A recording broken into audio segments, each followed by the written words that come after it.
Car दोस्तों, जय श्री हरि।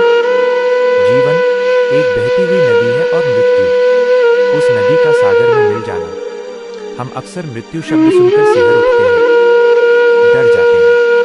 लेकिन क्या आपने कभी सोचा है कि जिस ईश्वर ने हमें जन्म देते समय इतना स्नेह दिया, क्या मृत्यु के समय वो हमें अकेला छोड़ देगा? कतई नहीं। गरुड़ पुराण हमें बताता है कि मृत्यु अंत नहीं, बल्कि एक नए अध्याय का आरंभ है। आज की कहानी उस सफर की है जो शरीर छोड़ने के बाद शुरू होता है। ये कहानी है कर्मों की गठरी और यमदूतों के साथ की। थोड़ा रुकें।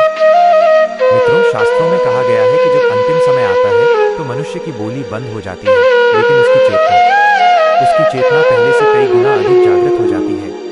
जब शरीर शिथिल पड़ने लगता है, तब भीतर का दीपक और तेज जलने लगता है। गरुड़ पुराण के अनुसार जिस व्यक्ति ने जीवन भर सत्य का साथ दिया हो, जिसने कभी किसी का दिल न दुखाया हो, उसकी मृत्यु बड़ी ही शांत होती है। उसके प्राण आंखों से या मुख से नहीं, बल्कि ब्रह्मरंध्र, सिर के ऊपरी भाग से निकलते हैं। उसे कोई कष्ट नहीं होता। उसे ऐसा लगता है जैसे कोई उसे गहरी नींद से जगाकर कह रहा हो, चलो तुम्हारा समय पूरा हुआ, अब आराम का वक्त है। गहरा सन्नाटा, फिर आवाज में थोड़ी नरमी लाएं। लेकिन शरीर से निकलने के ठीक बाद क्या होता है? मित्रों, शरीर त्यागने के बाद आत्मा को तुरंत यमलोक नहीं ले जाया जाता। जैसा कि हम जानते हैं, आत्मा का आकार अंगूठे के पोर थंब के बराबर माना गया है। इसे अंगुष्ठ मात्र कहते हैं। शरीर से निकलने के बाद आत्मा को दो यमदूत लेने आते हैं।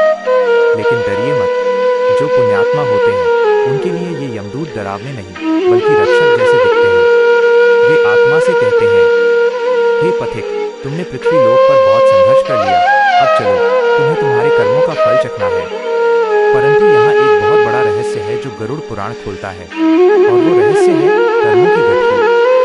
जब हम यात्रा पर जाते हैं तो अपना सामान साथ ले जाते हैं ना, कपड़े, पैसा, भोजन। लेकिन जब आत्मा इस अंतिम यात्रा पर निकलती है तो उसका बैंक बैलेंस, उसकी बड़ी गाड़ियाँ, उसका पद सब यहीं धरा रह जाता है। साथ जाती है तो बस एक चीज, उसके कर्मों की सुगंध। आवाज को थोड़ा भारी और दार्शनिक करें। सोचिए, आत्मा जब पीछे मुड़कर अपनी देह को देखती है तो उसे ये एहसास होता है कि जिस शरीर को मैंने इतना सजाया संवारा, वो तो बस एक वस्त्र था। उस पल आत्मा को अपनी पूरी जिंदगी एक फिल्म की रील की तरह दिखाई देती है। बचपन, जवानी, बुढ़ापा, उसने कब किसको पानी पिलाया और कब किसका दिल दुखाया, सब कुछ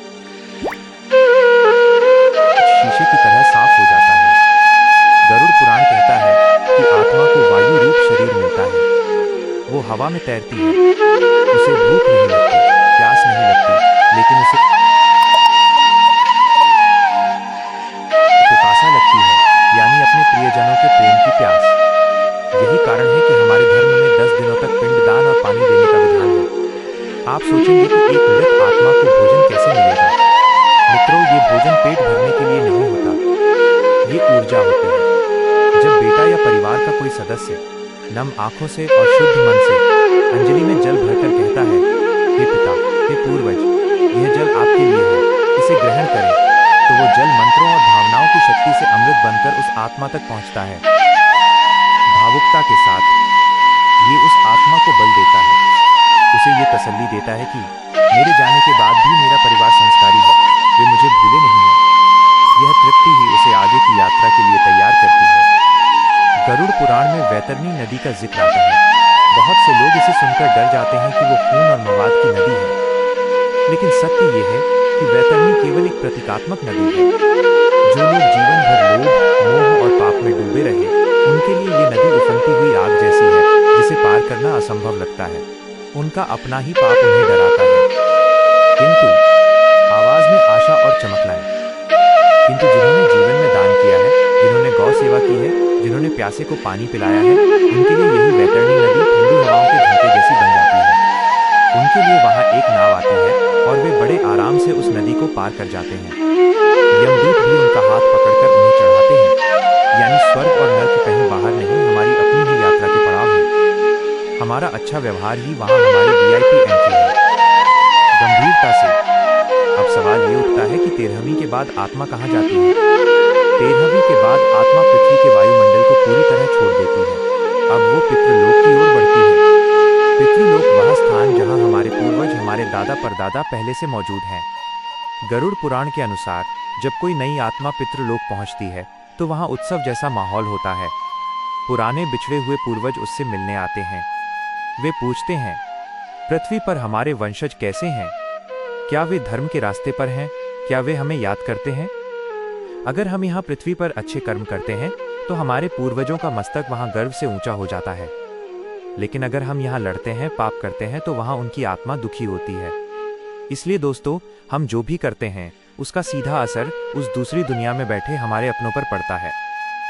थोड़ा रुकें। एक और बहुत सुंदर बात गरुड़ पुराण में बताई गई है, पुनर्जन्म का सिद्धांत। सब आत्माएं हमेशा के लिए पितृलोक में नहीं रहती। कर्मों का हिसाब पूरा होने के बाद उन्हें फिर से नया शरीर मिलता है। भगवान विष्णु कहते हैं, जैसे पुराने कपड़े फट जाने पर तुम नए कपड़े सिलवाते हो, वैसे ही आत्मा को नई यात्रा के लिए नया शरीर चाहिए। और पता है भगवान हमें पिछले जन्म की यादें क्यों मिटा देते हैं? यह ईश्वर की सबसे बड़ी दया है। सोचिए, अगर आपको याद रहे कि पिछले जन्म में आपका दुश्मन कौन था या आप किस दुख से मरे थे, तो आप इस नए जीवन को जी ही नहीं पाएंगे। आप उसी बोझ तले दब जाएंगे। इसलिए परमात्मा हमें विस्मृति का वरदान देकर भेजते हैं ताकि हम एक कोरे कागज की तरह नई शुरुआत कर सकें। निष्कर्ष की ओर बढ़ें। आवाज बहुत ही शांत और सुखद हो। तो मित्रों, मृत्यु का शोक मनाना स्वाभाविक है क्योंकि बिछड़ने का दर्द गहरा होता है।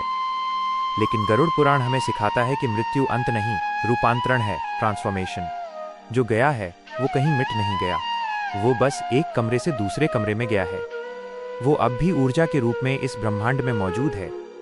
इसलिए अगर आपको अपने गए हुए प्रियजनों को सच में शांति देनी है तो रोइए मत। आपके आंसू उन्हें गीला करते हैं, उन्हें भारी करते हैं। इसके बजाय उनके नाम से किसी गरीब को भोजन कराइए, किसी प्यासे को पानी पिलाइए, किसी पेड़ को जीवन दीजिए। जब आप उनके नाम पर कोई भलाई का काम करते हैं तो उस भलाई से निकली दुआ सीधी उनकी आत्मा तक पहुंचती है और तब वो मुस्कुराते हैं और आपको आशीर्वाद देते हैं। अंतिम संदेश। अंत में बस इतना ही कहूंगा, हम यहाँ मुसाफिर हैं। हमारा असली घर वहाँ है, उस परम शक्ति के पास। इसलिए जब तक यहाँ हैं, प्रेम बांटिए, और जब जाने का वक्त आए तो इतने हल्के हो जाइए कि यमदूत भी आपको ले जाते समय कहें, चलो, ईश्वर तुम्हारी प्रतीक्षा कर रहे हैं। अपनी सांसों की कीमत समझें, अपनों को प्रेम दें और विश्वास रखें कि बिछड़ना केवल कुछ पलों का है, मिलना तो शाश्वत है। ओम शांति। जय श्री हरि।